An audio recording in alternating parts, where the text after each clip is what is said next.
उन शब्दों की जो आप संकेतों के साथ कहते हैं और चमत्कार जो शब्द के बाद आएंगे उनकी पुष्टि करूंगा। जब आप दुनिया के पास जाओगे संकेत दिखेंगे, आप दुनिया के पास जाएंगे तो वो साबित कर सके कि वो असली है, वो साबित कर सके कि वो असली है। आप पहले से ही जानते हैं कि वो असली है। आप विश्वासी हो, आपको कोई संकेत नहीं चाहिए। आप परमेश्वर को पहले से ही जानते हैं, आपको संकेतों का गुच्छा क्यों चाहिए? मुझे ऐसी जगह डाल दो जहां कोई नहीं, सिर्फ पापी हो। एक सबसे बड़ी अभिव्यक्ति मैंने पाई जब मैं जेल में प्रचार कर रहा था, टेक्सास के सबसे बड़ी राउडी जेल में। परमेश्वर की शक्ति उस जगह को छू गई और मैंने कहा, हे प्रभु, मैं प्रार्थना घर में प्रचार करूं या यहां करूं, इसमें क्या फर्क है? उन्होंने कहा, उन्हें और संकेत देने की आवश्यकता है। और रविवार की सुबह जब हमारे पास काफी पापी होते हैं, प्रभु कहेंगे उन्हें कुछ संकेतों की आवश्यकता है। जब पूरा प्रार्थना घर भरा होता है, यहां मौजूद हर कोई मसीह धर्मी नहीं होता, और अगर उन्हें नहीं देख सकते, कम से कम उन्हें प्रार्थना के लिए तो लाएं, उन्हें पैसे दें। मैं तुम्हें $50 दूंगा अगर तुम मेरे साथ प्रार्थना स्थल आए।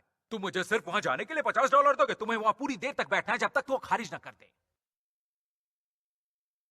उन्हें पैसे दो, लेकिन मुझे मेरे कपड़े धोने, उनके कपड़े धो के दो। लोगों से उनके बहाने लो। आत्मा जीतने के अनेक तरीके हैं। अगर आप ये करने के लिए पर्याप्त महसूस नहीं करते, उन्हें यहां लाइए, मुझे करने दीजिए। मुझे चिट्ठी भेजिए, मैं यहां 10 पापियों को लेके आया हूं, इन्हें आज ही बचाना है। मैं अपनी धर्मोपदेश बदल दूंगा। कम से कम 20 मिनट के लिए मैं नरक, आग की आंधी, गंधक और सब कुछ जिससे इन्हें बचा सकते हैं उनकी बातें करता रहूंगा।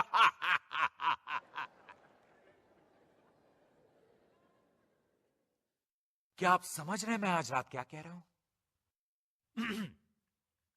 मुझे वास्तव में नहीं समझ में आया कि आज मैंने क्या कहा, लेकिन चलिए देखते हैं।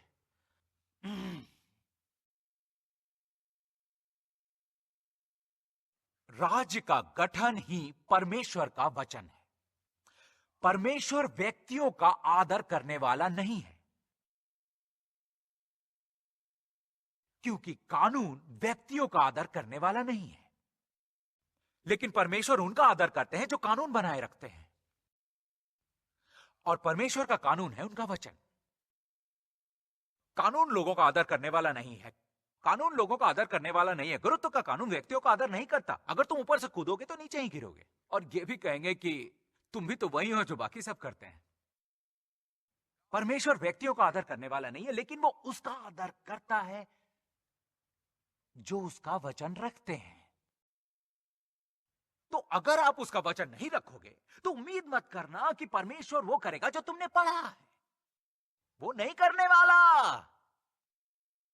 वो वचन का आदर करता है, और आप पूरी रात चिल्लाए और रोए और प्रार्थना करें और फिर अगली सुबह उठे और गाए, मैं प्रार्थना करता रहा, पूरी रात प्रार्थना करता रहा, मैं प्रार्थना करता रहा, पूरी रात प्रार्थना करता रहा, और कुछ भी नहीं हुआ। कुछ नहीं होगा जब तक आप राज्य का कानून समझने को तैयार नहीं हो और उसे रखने को तैयार नहीं हो। वो उसका आदर करता है जो राज्य के कानून का सम्मान करते हैं।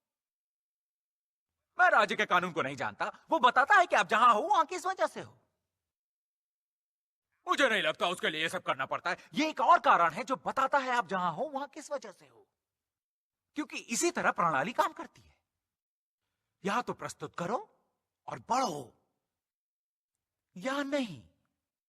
ये सब विधि परायणता है। परमेश्वर को कोई फर्क नहीं पड़ता अगर आप वो सब करते हैं। मेरा मतलब है वो परमेश्वर, वो दयालु, मेरे दिल को जानता है, और वो जानता है कि आपका दिल आलसी है।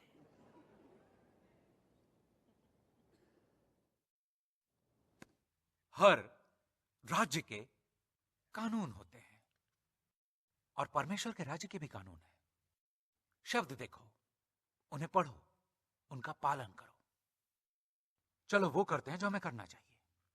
कितना आसान है घर पे बैठे बैठे इसकी उसकी और वैसे सब चीजों के बारे में शिकायत करें, और शायद यही वजह है कि तुम अभी भी उसी स्थिति में हो। या तुम सब बातों में धन्यवाद दे सकते हो, सबके लिए नहीं, लेकिन जब तुम सब बातों में हो, धन्यवाद में संचलन करो। राज्य के कानूनों का पालन करो। राज्य कहता है हम अपनी समस्याओं के बारे में शिकायत नहीं करते। राज्य कहता है कि हम परमेश्वर का धन्यवाद देते हैं जब हम समस्याओं में हो और वो सक्षम है हमारे धन्यवाद के माध्यम से हमें बाहर निकालने के लिए। इसी तरीके से राज्य काम करता है। अब मैं तुमसे इस तरह बात कर रहा हूं। नंबर 1, मुझे सच्ची लगता है कुछ तो क्षितिज पर है। मैं वास्तव में महसूस कर रहा हूं। हम साल के अंत में जितना करीब आते जा रहे हैं, मैं उतना ही वो महसूस कर रहा हूं। अब यहां बात है, आप या तो सीखे कैसे परमेश्वर के राज्य में काम करना है, या फिर जब आप स्वर्ग में जाओगे आपको सिर्फ कक्षा में जाना पड़ेगा।